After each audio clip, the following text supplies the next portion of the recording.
Aryavysya corporation chairman Kuppam Prasad ఆధ్వర్యంలో 12వ వార్డుకు సంబంధించి ఆర్యవైశ్య గెట్ టుగెదర్ కార్యక్రమం స్థానిక రంగుతోటలోని ఒంగోలు క్లాత్ మత్స్య సంస్థానంలో ఘనంగా జరిగింది. ఈ కార్యక్రమంలో ముఖ్య అతిథిగా ఒంగోలు ఎమ్మెల్యే మాజీ మంత్రి బాలినేని శ్రీనివాసరెడ్డి, మాజీ మంత్రి సిద్ధార్థ రాఘవరావు తదితరులు పాల్గొన్నారు. ఈ కార్యక్రమంలో సిద్ధార్థ సూర్యప్రకాశ్రావు, వాసు, తాతా మధు, కృష్ణారావు, గుర్రం ఆదినారాయణ, మోహన్, భాస్కర్, సత్యం, రామస్వామి, యానాథ్ శెట్టి, కిరణ్ తదితరులు పాల్గొన్నారు.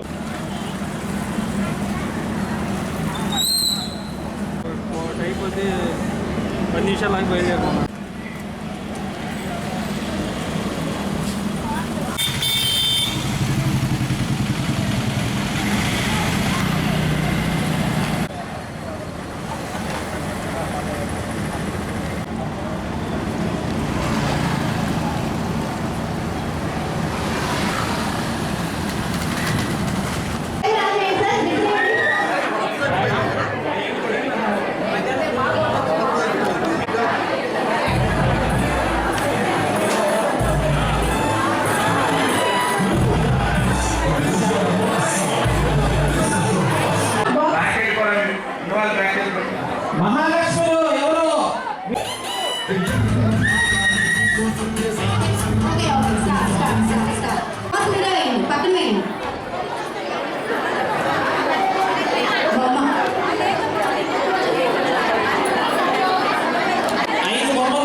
లెక్కల్లో మాత్రం తగ్గేదేనా. ఇప్పుడు ఎన్నో గొప్పలు ఇస్తున్నా, 4వ గొప్ప. ఈ 4వ గొప్పను ఎవరు ఇస్తున్నారంటే మన గుర్రం ఆదినారాయణ గారు. ఏడాది తడుపు మెరుస్తూ ఉంటారు ఇక్కడ. మా అక్కయ్య గారు అత్తది కూడా కలబెట్టారు బాగా, లేకపోతే మా అక్క కోపడుతుంది.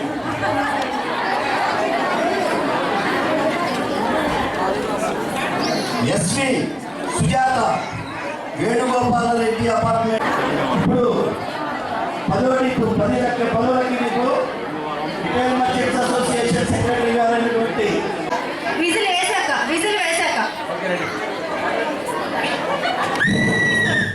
మీరే చదువుకోండి.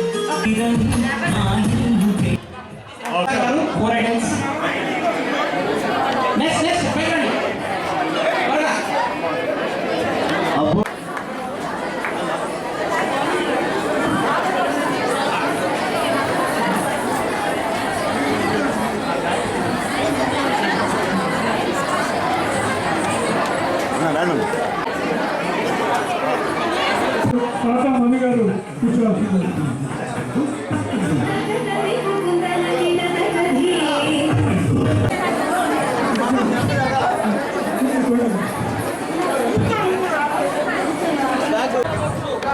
ఈరోజు 12వ వార్డుకి సంబంధించి ఆర్యవైశ్య ఆత్మీయ సమ్మేళనానికి ముఖ్య అతిథిగా విచ్చేసిన పెద్దలు, మా అన్న మొట్టమొదటి నుంచి కూడా నాకు అన్ని విధాల అండదండగా ఉంటూ ఈరోజు వైశ్య కార్పొరేషన్ చైర్మన్గా మీ అందరి ముందు ఉన్నారంటే దానికి కారణం పెద్దలు మాజీ మంత్రివర్యులు బాలినేని శ్రీనివాసరెడ్డి గారికి, అదేవిధంగా వేదిక మీద ఉన్న వాసు గారికి, తడవటి వాసు గారికి, తాతా మధు గారికి, మునగా కృష్ణారావు గారికి, గుర్రం ఆదినారాయణ గారికి, గుర్రం మోహన్ గారికి, భాస్కర్ గారికి, పవన్ గారికి, కోడు సత్య గారికి, రామస్వామి గారికి, శివ గారికి, వెంకటరావు గారికి, ఎన్ఎస్ రెడ్డి గారికి, కార్పొరేటర్ కిరణ్ గారికి, ఆనంద్ గారికి, పబ్లిసిటీ సింగ్ గారికి, కోడూరు సత్యం గారికి, వెంకటరావు గారికి, అదేవిధంగా ఈ వార్డుకి సంబంధించిన పెద్దలందరికీ కూడా హృదయపూర్వక ధన్యవాదాలు. ముఖ్యంగా ఒంగోలులో ప్రతి వార్డులో కూడా వయసులో ఉన్న వార్డులో ఆర్య వయసుతో ఒక సమ్మేళనం పెడతా ఉన్నాం. ఈ ఆదివారం 12వ వార్డులో మీ అందరితో గెట్ టుగెదర్గా, ఫ్యామిలీ గెట్ టుగెదర్గా ఇంటికి వచ్చి నేను మా భార్య ఇద్దరం కూడా కలిసి వచ్చి ప్రతి ఇంటికి వచ్చి మనస్ఫూర్తిగా వాసన చేసిన దానికి నేను ఎంత చేసినా తక్కువే అని ప్రతి ఇంటికి వచ్చి బొట్టు పెట్టి మీరు అందరూ రావాలి అని పిలిచినందుకు 12వ వార్డు ఆర్య వయసులో అందరూ కూడా మీ అందరూ కూడా వచ్చినందుకు ప్రారంభంగా తెలుపుతున్నాను. ముఖ్యంగా వాసన గురించి మనందరికీ తెలుసు, ఎంత సౌమ్యుడో. 30 సంవత్సరాల నుంచి కూడా ఎన్నిసార్లు ఎమ్మెల్యే ఉన్నా ఎప్పుడు ఆర్య వయసుల జోలికి ఎప్పుడు వచ్చింది లేదు. వారికి ఏదైనా చేసే పరిస్థితి ఇవాళ మీ అందరికీ తెలుసు. ఆరామ క్షేత్రం కానీ, గోశాల విషయంలో కానీ, కొరిగే రోసే గారి విగ్రహం అయితే కానీ, తరువాత మొన్న కాంప్లెక్స్లో వయసులో ఒక షాప్ కాలిపోతే 10 లక్షలు ఇచ్చారు. అంతేకాదు ఇంకా ఎన్నో కార్పొరేషన్ చైర్మన్ ఇవన్నీ కాకుండా మన వయసులకి ఒకటే కోరుకుంటుంది, ఎప్పుడు కూడా ఆ తిరుమల వెంకటేశ్వర స్వామి దర్శనానికి ఇబ్బంది లేకుండా చూడాలనేది మన ఆర్య వయసుల కోరిక. అది ఆయన తెలుసుకొని ప్రతిరోజు కూడా ఈ రాష్ట్రంలో నా తెలిసి ఎవరికి కూడా అంత అవకాశం ఉండదు. ప్రతిరోజు కూడా ఆర్య వయసులకి 10 మందికి విఐపి బ్రేక్ చేసిన ప్రతిరోజు ఇస్తారని వాగ్దానం ఇచ్చిన ఘనత బాలినేని శ్రీనివాసరెడ్డి గారు. మన అందరూ 5 సంవత్సరాల్లో దరిదాపు ఈ ఒంగోలులో ఉన్న ప్రతి ఆర్య వయసుకు కూడా విఐపి బ్రేక్ దర్శనం ఏర్పాటు చేసేంత గొప్ప అవకాశం వాసన మనకు కల్పించడం జరిగింది. ముఖ్యంగా పెద్దలు అందరూ మాట్లాడాల్సింది ఉంది కాబట్టి రంగు తోటలో ఫస్ట్ నుంచి కూడా గుర్రం కొండ గారు అన్ని విషయాల్లో ఎప్పుడు నేను మాట్లాడిన అంటాడు. ఈరోజు గోమాతలు బ్రహ్మాండంగా ఆహ్లాదకరంగా అన్ని తిరుగుతూ మన వాసన సభ ఇప్పించారు కాబట్టి ఆ సభలో ఈరోజు అవి బంగారంగా తిరగటము అది ఆయన పుణ్యమేను. ఒక్కసారి ఆ గోమాత స్థలాన్ని మనకి వాసన ఇప్పించినందుకు ఒక్కసారి కర్తాలతో నిన్న నేను ఈ క్యాన్వాసింగ్ లో మన కుప్పసారి గారి ద్వారా అవన్నీ జరుగుతుంటే ఎంతమంది వైశాఖు ఈ ఏరియాలో ఇక్కడ ఉన్నారు. వీళ్ళందరికీ ఆర్య వయసు నాయకులు, ఈరోజు ఈ కార్యక్రమానికి విచ్చేసిన ఆర్య వయసు సోదరులు, మహిళలు, ప్రెస్ మీడియా అందరూ కూడా పేరు పేరు ధన్యవాదాలు. చాలా సంతోషం. ఈరోజు ఒక ఆర్య వయసు ఆత్మీయ సమ్మేళనం, దానికి ఇక్కడ అటెండ్ అవ్వడం చాలా సంతోషం. మా నాయకులందరూ కూడా అన్ని విషయాలు మాట్లాడటం జరిగింది. ముఖ్యంగా బాలినేని శ్రీనివాసరెడ్డి గారు సౌమ్యుడు, మంచి వ్యక్తి. మీరు రేపు రాబోయే ఎన్నికల్లో తప్పకుండా మంచి మెజార్టీతో మనందరం కష్టపడి ఆయన గెలిపించాల్సిన అవసరం ఉంది. ఒంగోలు పట్టణానికి సంబంధించి మన వాళ్ళు చెప్పడం జరిగింది. ఆరామ క్షేత్రం కానీ, మన కొంజేటి రోసే గారు దగ్గర ప్రతిష్టా కార్యక్రమం కానీ ఎన్ని కూడా వచ్చేట్లు చెప్పడం జరిగింది. ఏదేమైనప్పటికీ మీ అందరూ కూడా నేను మళ్ళీ ఒక మీటింగ్ పెట్టి అందరితో మనం ఒకసారి గెలిచేందుకు పెట్టి మాట్లాడటం జరుగుతుంది. మీ అందరూ కూడా తప్పకుండా రేపు మంచి మెజార్టీతో బాలినేని శ్రీనివాసరెడ్డి గారికి గెలిపించాల్సిందిగా మీ అందరూ కూడా నేను అప్పీల్ చేస్తున్నాను. తప్పకుండా చేద్దామని చెప్పి చేతులు సౌండ్ కొట్టాలి. ఇక్కడ విచ్చేసిన అందరూ కూడా పెద్దగా కొట్టాలి. కొంతమంది కొట్టున్నారు, కొంతమంది కొట్టట్లేదు. ఓకేనా? గెలిపిస్తారా? డెఫినెట్గా నమ్మకంగా రైట్. నేను అనుకున్నా వాసు గారికి, మరి వేదిక ఇచ్చిన ఇతర పెద్దలకు, ఇక్కడికి వచ్చినటువంటి 12 డివిజన్ సంబంధించినటువంటి ఆర్య వయసు సోదరు మండలందరూ కూడా ముందుగా నమస్కారాలు తెలియజేసుకుంటా ఉన్నాం. చాలా సంతోషం. మరి ఈరోజు ఇక్కడ ఆర్యవైశ్య సోదరులు అందరూ కూడా ఇక్కడ ఆత్మీయ సమావేశం కావడం, దానికి ఈ కార్యక్రమం నన్ను పిలిచినందుకు కుప్పం ప్రసాద్ గారికి, మరి ఇక్కడ ఉన్నటువంటి ఆర్యవైశ్య పెద్దలకు మధు గారు కానీ కానీ మరి అందరికీ కూడా పేరు పేరున ధన్యవాదాలు తెలుపుకుంటూ, నేను మొదటిసారి ఎమ్మెల్యే అయినప్పుడు నా దురదృష్టమేందో కానీ అన్ని కులాలతోటి ఎక్కువ మెజార్టీ వచ్చేది ప్రతి కులంలో. నేను మొదటిసారి 99లో పోటీ చేసినప్పుడు నా మీద పోటీ చేసింది ఎవరు? తులసిరావు గారు. అంటే ఆర్యవైశ్యకు సంబంధించి తులసిరావు గారు పోటీ చేశారు. దానివల్ల మా పార్టీలో ఉన్న వాళ్ళు కూడా తులసిరావు గారు చేయాల్సి వచ్చింది. తర్వాత మళ్ళీ పోటీ చేసింది మా రాఘరావు గారు. అక్కడ కూడా నాకు ప్రాబ్లం వచ్చింది. అట్లా దానివల్ల ఆర్యవైశ్యకు సంబంధించి కొంత మెజార్టీ ఎప్పుడు కూడా నాకు రాలేదు. అయినా ఒకటే చెప్తా ఉన్నా, ఎక్కడ కూడా 5 సార్లు గెలిచినా కూడా నాకు మెజార్టీ ఇవ్వకపోయినా కూడా ఏ ఒక్క ఆర్యవైశ్య సోదరు మనకి ఎవ్వరు కూడా నేను అపకారం చేయలేదనేది నేను సభాముగా తెలియజేస్తున్నాను. ఎక్కడైనా చూడండి, ఎక్కడ కూడా ఎవరన్నా ప్రాబ్లం వచ్చినా కూడా పార్టీ అనేది చూడలేదు. నేను ఎవరు వచ్చినా సహాయం చేసాకే ప్రయత్నం చేశాను. మరి ఈరోజు మీ అందరూ తెలుసు, మన జిల్లాకే కుప్పం ప్రసాద్ గారిని రాష్ట్ర ఆర్యవైశ్య కార్పొరేషన్ పదవి ఇవ్వడం జరిగింది. 2 సార్లు ఇవ్వడం జరిగింది.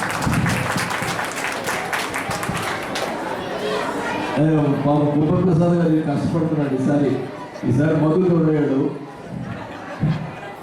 కష్టపడుతున్నాడు. ఈసారి ఎట్లా మెజార్టీ తీసుకొస్తానని చెప్పి మాట ఇచ్చాడు. ఆ మాట మీరందరూ కూడా నిలబెట్టుకుంటారు. ఆయన మాట నేను నిలబెట్టాలని కూడా తెలియజేసుకుంటాను.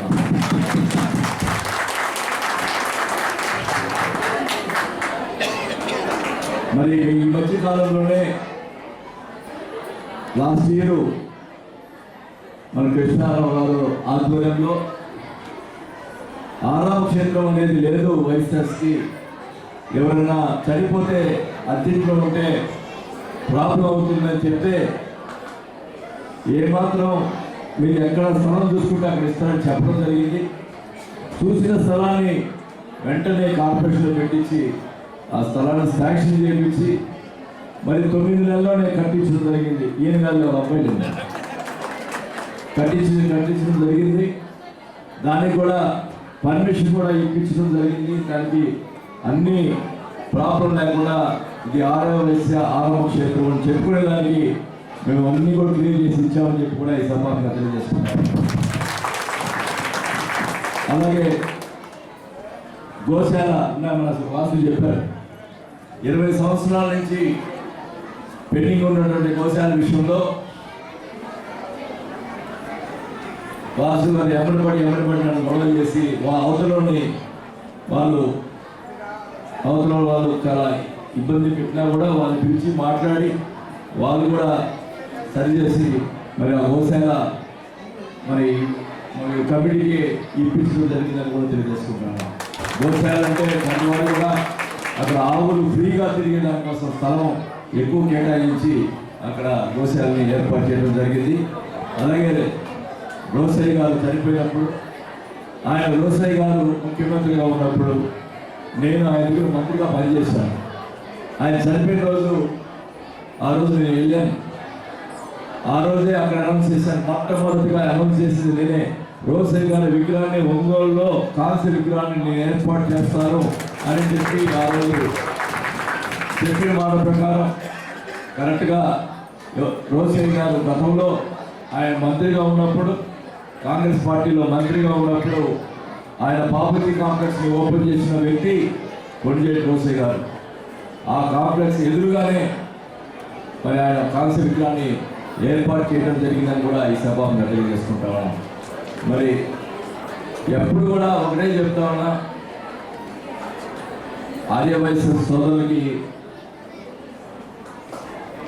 కొంతమంది పేదవాళ్ళు కూడా ఉంటారు. అంటే మామూలుగా ఏంటంటే ఆ వయసులో అంటే ఎక్కువ డబ్బులు ఉన్నదని మాట్లాడతారు. ఉన్న విషయం చెప్తున్నాను, నేనేమనుకోవాలి. చాలా కొంతమంది ఏ కులంలోనైనా పేదవాళ్ళు ఉంటారు. మీరు ఆదాయ వయసులు కూడా చాలా మందికి లేని వాళ్ళకి కూడా మనం పట్టాలు ఇచ్చాం. ఇంకా ఎవరైనా లేని వాళ్ళు ఈ డివిజన్లో ఎవరైనా ఉంటే కూడా చెప్పండి, రేపు కోడిన తర్వాత వాళ్ళకి పట్టాలు కూడా ఇస్తామని చెప్పి కూడా ఈ సభాముగా తెలియజేస్తున్నాను. రేపు పేదవాళ్ళని ఉండకూడదు, ప్రతి ఒక్కరు కూడా ఇల్లు కట్టించేవాళ్ళని మా జయం, ఖచ్చితంగా అది చేస్తామని చెప్పి కూడా తెలియజేసుకుంటా ఉన్నా. మరి ముఖ్యంగా మరి టీటీడీ మన వెంకటేశ్వర స్వామి అంటే ఆదివాసులకి ఎందరో అందరూ కూడా ఇష్టదైవం, అది నాకు తెలుసు. అందుకనే మొన్న నేను ఒంగోలులో శ్రీనివాస కళ్యాణం ఏర్పాటు చేసినప్పుడు నేను ప్రసాద్కి పెద్దలందరూ కూడా చెప్పాను. నేను ఒంగోలులోని శ్రీనివాస కళ్యాణం పెట్టినప్పుడు ముందరగా విఐపి అందరికీ కూడా విఐపి పాసులు ఆర్య వయసులకి ముందర ప్రిఫరెన్స్ ఇవ్వండి, బ్రాహ్మణ్స్కి ఆర్య వయసుకి ప్రిఫరెన్స్ ఇవ్వమని చెప్పి ఆ రోజు చెప్పడం జరిగింది. కాబట్టి ఆ రోజు జనం విపరీతంగా 50 మంది రావడం వల్ల కొంచెం ఇబ్బందులు జరుగుతుండొచ్చు. కానీ ఒకటైతే చెప్తున్నా, మళ్ళా నేను ఎమ్మెల్యే అయితే మీ అందరి దయతోటి మళ్ళా ఇందాక మన సోదరు చెప్పినట్టు 6 అని కొడితే ఖచ్చితంగా ప్రతి 2 సంవత్సరాలకు ఒకసారి ఆ వెంకటేశ్వర స్వామి విగ్రహాలు తిరుమల నుంచి ఇక్కడ తెప్పించి శ్రీనివాస కళ్యాణం ప్రతి 2 సంవత్సరాలు ఒకసారి చేపిస్తానని చెప్పి కూడా ఈ సభలో చేస్తున్నాను. అలాగే అక్కడ ఇక్కడ ప్రతి ఒక్కరు కూడా ముందుగా ఆ కార్యక్రమానికి ముందు కూర్చుండేది ఆర్య వయసు సోదరులు అని చెప్పి కూడా ఈ సభంగా తెలియజేస్తున్నాను. మరి మొన్న నేను చెప్పాను, ఆల్రెడీ మన సునీల్ ఉన్నాడు, టీటీడీ నంబరు రాఘవ గారు అబ్బాయి. నేను మీకు ఆయన సునీల్ నెంబర్ ఇచ్చినప్పుడు ఆ రోజు అయిపోయిన తర్వాత దగ్గరికి వస్తే చెప్పా, అయ్యా నువ్వు ముందు దర్శనం కాదు మా ఒంగోలు వాళ్ళకి ఇవ్వండి మీ టికెట్లు చెప్పి. సరే నా వరకు నేనైతే చెప్పాను. నాకు అంటే మామూలుగా ఎమ్మెల్యేలకు ఎన్ని ఉంటాయంటే 10 ఉంటాయి. కానీ నేను సీఎం గారితో మాట్లాడుకొని నాకు రోజుకి 38 మంది నేను దర్శనం చేయించగల అవకాశం నాకు ఇచ్చారు సీఎం గారు. కాబట్టి నేను ప్రతిరోజు కూడా 10 మందికి బ్రేక్ దర్శనం, మీకు 10 మందికి ఆర్య వయసు సోదరులకి ఇచ్చే కార్యక్రమం ప్రతిరోజు. దానివల్ల ఏమవుతుందంటే 4 సంవత్సరాల్లో ఒంగోలు ఉన్నటువంటి ఆర్య సోదరులందరికీ కూడా దర్శనం చేసే విఐపి దర్శనం చేసే అవకాశం ప్రతి ఒక్కరు కూడా ఎప్పుడు 10 మందిగా అవసరమైతే 15 మందిగా ఇప్పిస్తాం. ఖచ్చితంగా ఎవరు అడిగినా నేను కావాలను.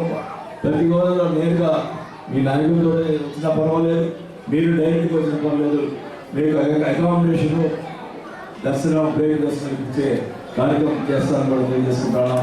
వెంకటేశ్వర స్వామి దర్శనం కానీ, శ్రీశైలం కానీ, మన రాష్ట్రంలో సంబంధించి బయట రాష్ట్రాలు నేను చెప్పలేదు, కానీ మన రాష్ట్రంలో ఉన్నటువంటి గుళ్ళు విషయంలో ఎవరికైనా ఎప్పుడైనా దర్శనానికి ఏర్పాటు చేసే కార్యక్రమం చేపడతానని కూడా ఈ సభలో తెలియజేసుకుంటున్నాం. అలాగే ఆర్య వయసుకు సంబంధించినటువంటి ఈ ఉన్నటువంటి ఈ షాపుల విషయంలో కానీ ఎక్కడ కూడా ఈ చాలా మంది ఇబ్బంది పెడతా ఉంటారు అధికారులు.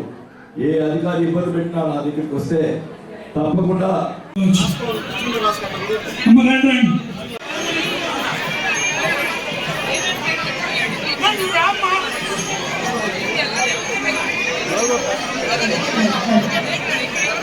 సో ఇంతకు ముందు గేమ్స్ లో గెలిచిన వాళ్ళకి సో మరి లక్కీ